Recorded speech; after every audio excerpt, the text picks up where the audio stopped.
So, dear friends, we are in the month of July, a beautiful month. There is a lull in the rains. Perhaps we'll have more rains, but the climate and the other things are quite good.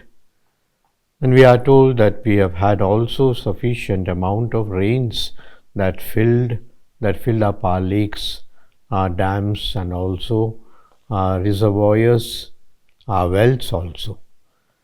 So maybe God has blessed us, and God will keep blessing us also with many good things in this month. Let me begin with the Gospel, the message for this week. The message is beautiful. It's about the good news. The good news that comes to us through so many sources, persons, of course, events, perhaps some readings, some sing songs, and that's how God walks into our life. Jesus asks the disciples to go 2 by 2, and he sends 72 of them, perhaps just an experiment for them, to go and test the grounds for their future. But that was quite interesting for them. First of all, 72, the number 72 is very significant in the Bible.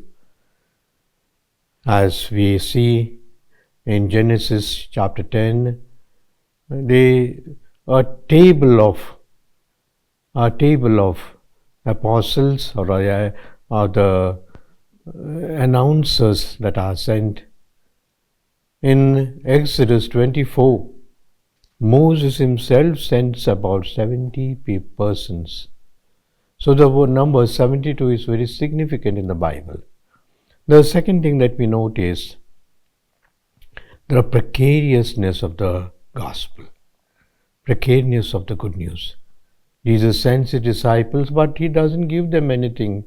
When perhaps a corporate office sends its personnel, they equip them with so many things. Perhaps they take a mobile, they take a computer, they have certain things to present, and perhaps a lot of money also because they have to go to long places. Surprising, Jesus says, nothing. Don't take anything with you. Don't take a haversack. Don't take a bag. Don't take money. Don't even wear the slippers. As good as to say that you have to depend everything else on God, on providence. So that is the precariousness of the Word of God. Secondly, there's 2-3 times we hear the word harvest, the Lord of the harvest. The harvest is plenty, but the laborers are few. So what is this harvest? This harvest is God Himself bearing fruit in our life, and fruits of joy, fruits of happiness, fruits of peace. We speak of the fruits of the Holy Spirit and also the gifts of the Holy Spirit, and this is what God wishes to endow each one of us. And we see that in the first reading also, Isaiah chapter 66, where historically the Israelites came back from the exile, from the place of exile, and they were so happy. They were so happy and they were full of joy. Behold, I bring her as a river of peace and an overflowing torrent. In fact, the psalm also has got a beautiful verset which says that the earth carry out with joy. So the aspect of joy comes out again and again. And St. Paul, though perhaps he mentioned his sufferings, it's a joyful witness that he gives to the gospel. I should glory save in the cross of Christ, which means the cross of Christ is also a sign and symbol of glory for St. Paul. And therefore, whether you are circumcised or not circumcised, what is important is Christ in your life and that you are a new creature. I bear the marks of Jesus in my body, he says. So, altogether, this gospel is of joy, the gospel of happiness. It doesn't matter that we are pained a little, we have little difficulties, but ultimate goal is to be joyful in the Lord as we see in the proclamation of the good news by the 72 disciples of Jesus. I now take you to Pope Leo XIV. As you know, Pope Leo has started his ministry in a beautiful manner. Whatever he says, reported by the press in a very, very positive sense. And every Wednesday he makes his the allocations and also the other celebrations. And like the previous popes, he's just sort of spontaneous in his remarks and his sayings at the same time, calm and saintly and saintly. And so about this Holy Father, as he is beginning his ministry, the first thing that he is trying to do is also perhaps to give place to divinity in his life. Place to divinity. Humanity is there, but at the same time divinity. And so we get the news from Rome that there will be 9 more saints that will be proclaimed in the recent future. And these saints, one of them is Blessed Carlo Acuti.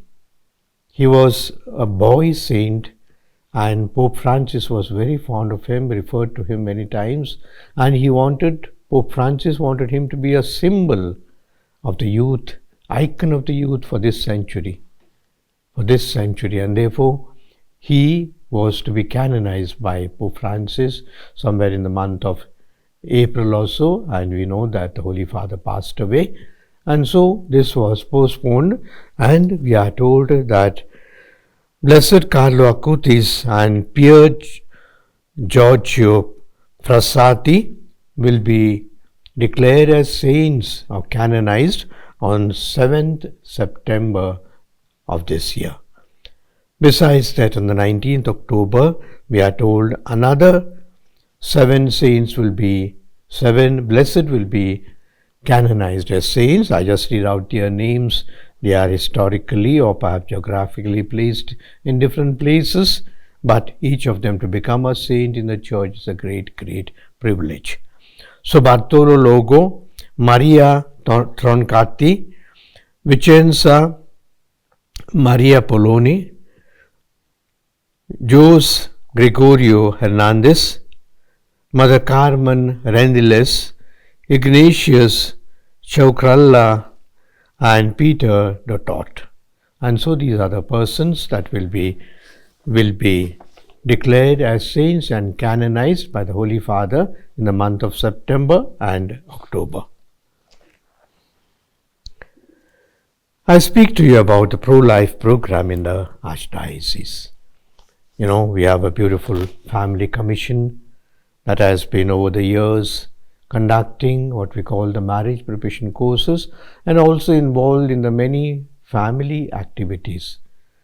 When Father Sunny was here, he also started what's called the family cells in the parishes, and these family cells, like the first aid cells, especially when the families go wrong, when the marriages are breaking, or perhaps there is some difficulty in the family, a family cell comes to help them, to support them, and a family cell consists of 2 experienced families, perhaps a priest, a sister, a doctor, and so they go to them and try to help them. And now perhaps we are also in what's called the pro-life activities. Pro-life is defending life, nurturing life, protecting life. It may look very silly to us, what's there about life? You know, today life is very important, of course, but life is not considered important in certain quarters. Today, money, materials, things have more importance than persons themselves. We can see it for ourselves. How do we treat our old people? There are many old people who are condemned to perhaps to live the rest of their life in the old age homes. The families cannot take them. Perhaps there are, of course, serious reasons why they cannot. The houses are too small. There are some houses which may not have lift to go up because old people cannot climb. And they also perhaps in that age and stage of their life are little irritating. And so the old people are moved out. The sick people, you know, there is a certain limit for us to say that we can take care. After that, we have to abandon them. The specially abled, they are alive, but then they don't count much for us. I say surprisingly because, of course, all of us love children. But how many children can you have? Parents have planned to have one child, two child, and the rest of the children are almost killed in the womb, as it were. We call it abortion. And the government also comes with a supporting rule now to say, a law now to say that what's called anti-pregnancy or perhaps termination of pregnancy act, which means the pregnancy is terminated at certain time and killing the baby. So these are all things that are included in the pro-life activities of our Archdiocese. Father Sunny Richard is the one who takes care of these programs and also makes publicity. And our Archdiocese is going to host an All India Pro-Life Day on 9th of August, when there will be a March for Life. A March for Life, meaning to say that we all wish to live, we wish to protect life, we wish to encourage and also promote life in our families, in our society, in the church. So wait for 9th of August. It's going to be a big event because all India level they have thought of celebrating it in Bangalore. So which means Bangalore, we also make a choice for pro-life in our families and in our society. I now take you to the saints of the week. There are two saints in this week which are very important, perhaps very symbolic also. One is Saint Maria Goretti, whose feast is celebrated on the 6th of July. This girl, we can say, because at her death she was 12-year old. She was from a very poor family. Her family was in farming, and as she was growing up, she was matured, of course, and the parents thought perhaps it's not better to take this girl out of the house. So the parents themselves went to work with other siblings, and she was kept to look after the house. And a girl in the house, perhaps alone by herself, is not safe, even at that time.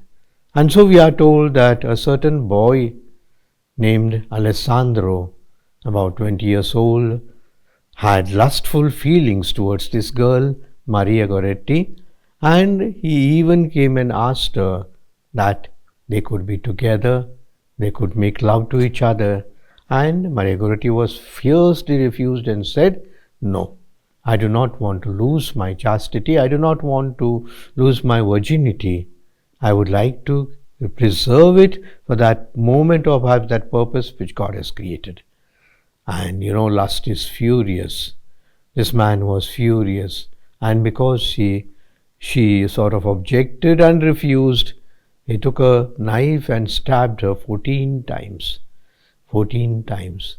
And of course, she was perhaps taken to the hospital, but she was dead. The culprit was not very difficult to find. He was caught. He was judged and put into prison. But by then he's supposed to have been sorry also. And they say that Maria Goretti, before she died, she forgave him. Maybe that was a blessing that he received from her. And he was in the prison for 27 years. After coming out of the prison after 27 years, Alessandro is supposed to have entered a monastery. Before that, he went to the mother of this girl, Maria Goretti, and asked her forgiveness, and the mother also graciously forgave him. And so after 27 years after coming out, and he was really reformed, he was so sorry of his sin that he entered a Capuchin monastery as a brother. And he is supposed to have died at the age of 80 or 90 or so. And the Saint Maria Goretti's feast is celebrated on 5th of July. She died on 5th of July, 1902, almost 100 years ago. And Holy Father Pope Pius XII canonized her as a martyr, as a virgin, as a saint on 24th of June 1950.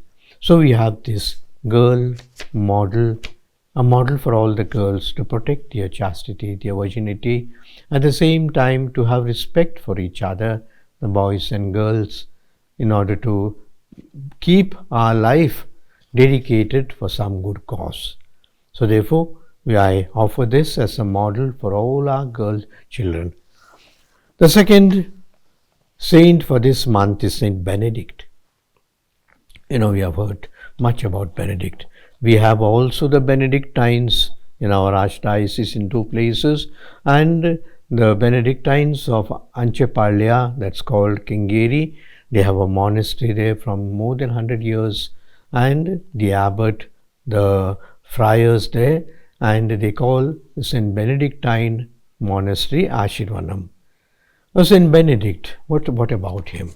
Saint Benedict, we are told, he lived in the 5th century. In fact, he was born on 2nd of March 480 and he died on 21st March 547. He was buried at the famous monastery of Monte Cassino in Italy. He had also a sister, Scholastica, very holy, and she is also declared a saint in Scholastica, and both of them, brother and sister, not only perhaps we speak about this rivalry between the siblings and trying to be this one, but both of them were so saintly, perhaps excelling each other in sanctity also. And so Saint Benedict is known for his what's called rule of Saint Benedict, because he is the one who reformed the monasteries or the monastic life of those days. In those days, it must have been a situation where things were not so good in the monasteries, and therefore to bring out reform, to rule and to have discipline, etc. He had this beautiful book that is still being used in the monasteries and even in other ascetic places, called the Rule of Saint Benedict. And regarding his sort of approach, they call it, first of all, it is the traditional monasticism of the East, and at the same time the new things that come out from the church, the scriptural, the dogmatic and the ecclesiastical traditions that were combined together by Saint Benedict, and therefore we celebrate him as one of the great saints of the church. The feast is on 11th of July this month. I now take you to a very interesting topic. Saint Francesco and Saint Jasinta. Some have heard these names, but for some it may be a surprise. Francesco and Jasinta were the child saints. They are child saints. When Mother Mary appeared to the three children at Fatima, Lucy, Jacinta and Francesco. They are the three children. Their ages that time was, at the time of apparitions, was 7, 9 and 11. Lucy was the eldest. Jacinto and Francesco were brothers and sisters, and they had no education. They were just grazing the cattle or perhaps the sheep, and like shepherds, they had their clothes, and that's the time Mother Mary appears to them in a bush, on a tree as it were, and starts talking to them. In the beginning, these children are taken to be stupid, that they are senseless, and some people try to prevent them from going, and even the local governors or the municipality members, the corporation members of that area try to sort of block them. They in fact blocked them once in the month of August, because Mother Mary was appearing to them at every 13th of every month, beginning from May till December. In the month of August, it was not 13th, because those people put them into prison and say there's something wrong with them, and they are going and people following them, thousands, is going to create a law and order situation, all kinds of things. But in the end, not only they enjoyed the mother's presence, they were the first ambassadors to the whole world. As we know, Mother Mary entrusted to them the 3 secrets which they communicate to the Holy Father after some time. But both these children, what we call Francesco and Jacinta, they were sickly. And so they died soon after. They died soon after. In the year 1919, Francesco died first, and then Jacinta died in 1920, 20th of February. And perhaps 20th of February, as far as I know, is kept up as the feast of Saint Jacinta and Francesco, both are children saints. But then someone might ask, why am I referring to them now? For two reasons. First of all, there is a new mission unit that we're going to open in our Archdiocese in a place called Aulalli, and it's close to Hoskote. And this particular place, we thought the patron saints of this would be Jacinta and Francesco. They are child saints, but they are saints. Perhaps you might ask, why this all of a sudden reference to these two saints? It might be interesting for you to know. Our Bishop Suzainathan, who was parish priest of Hoskote, and this Aulalli, the place where we are going to name this mission unit, is close by. Unfortunately, we were mired into a controversy, a legal controversy by which our land was claimed by others, and there was a big court case going this on this side, some people only even encroaching this land and taking the advantage of that place, etc. And at this time, Bishop Suzainathan says, I interceded with Francesco and Jacinta, and there was a little resolution of the problem in some way. The court case is still perhaps might go a little more, but we have started, and there are already about 150 families who are attending the Mass Center that is put there, and now we place a priest, Father T. Joseph, a Montfort priest there, and begin this as a mission unit. Secondly, we also wanted to have what's called a girl saint for our children saint, a model for our children, model in prayer, model in faith, model in simplicity, and I think these two fit very well. And so with the opening of this mission, perhaps we will have more to hear and listen about Saints Jacinta and Francesco. Lastly, I come to the jewel of the Archdiocese. The jewel of the Archdiocese, this time I take as St. Peter's Church, Rustenburg. Not because I am Peter and this is St. Peter's Church, not even because St. Peter's feast was close by, but this church is a special church for us. The history of this church also is so interesting that we say that how God works in the different places, in the different geographic regions, and there are different communities of people. So the story of this jewel of our Archdiocese, St. Peter's Church, goes back, I could say, 1938, almost 80 or 90 years ago. When the people started gathering, or Christians started coming together in those places, what's called Kudihalli, Murgesh Palya, HAL region, and so the Christians that were there, they used to go for Mass to Alsur, it seems, so far away. And then some people got together and said that why not have a church close by? And the church that was promoted close by, 1956, was HAL St. Thomas Church. But the Rustenburg people were also still finding far away, and they were longing to have a Mass together. And it is this time we are told that the priests from KJC, our Don Bosco fathers, used to come and help, and the Masses were started in a Cheshire home for the aged, as it were, where people came together for the Mass.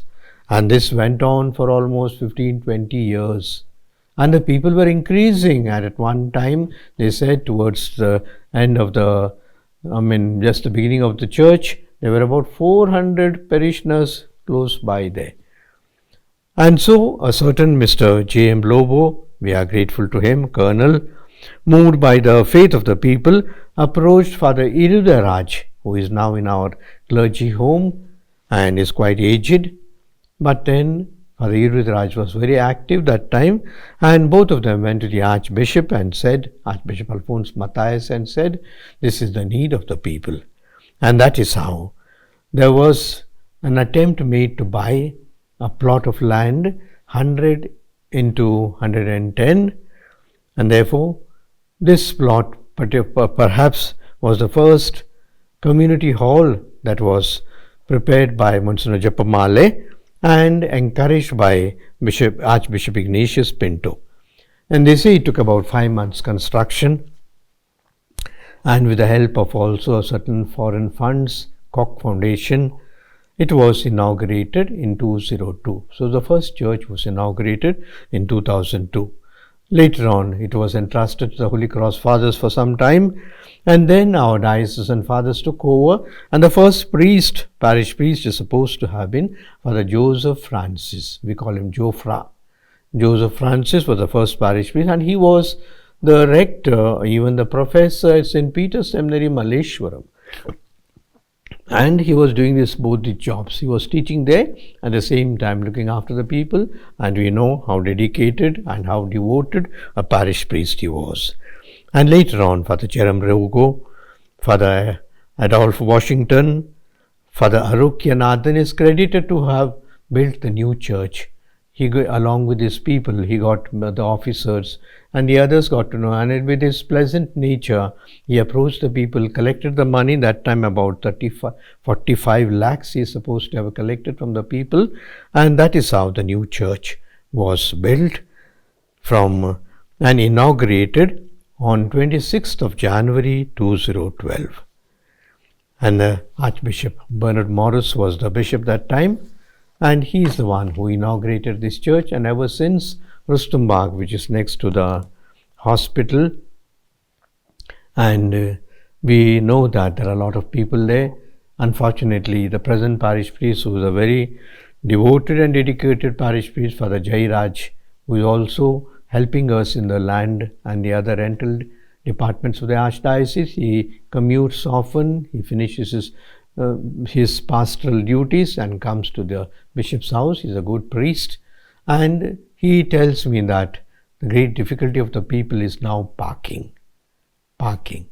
They can't park because the hospital is there, a lot of people are parking on the road, and there's hardly place for two vehicles to pass through, and that is why people have to come once again walking from long places.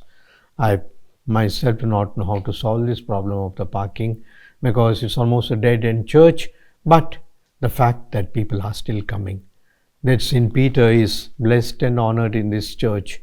He is a patron of this place, and surely with the enthusiasm of the people, the faith of the families, and very much encouragement of our parish priests, this parish of St. Peter's in Rustenburg continues to be a jewel of the Archdiocese. God bless you. Machado, the Archbishop of Bangalore, who takes so much of interest and concern in order to bring the various topics, the contextual aspects, in order to inform, educate, and catechize all of us, the priests, the religious, and faithful of this vast Archdiocese. And I'm sure you are enjoying this program, Shepherd's Voice, and I request each one of you to share with your other colleagues, friends, and family and relatives, near and dear ones, so that everyone in this Archdiocese can be more closer to listen to the Archbishop on this Shepherd's Voice, the weekly feature. My dear friends, as I've always told, that this is a wonderful platform wherein we can connect to the shepherd of this Archdiocese, wherein he brings in the interesting topics in order to increase our devotion and love towards God, and also to know the spiritual matters that concerns our faith. in a very special way, you are most welcome to ask your questions, queries, and you can send them to us at archdblr@gmail.com, and you will also see our mobile number in and through which you can connect with our media center, Ave Studios, and the Archdiocesan Communication Center. Please do write to us your feedback, your opinions. Thank you. Continue to watch and continue to share with others.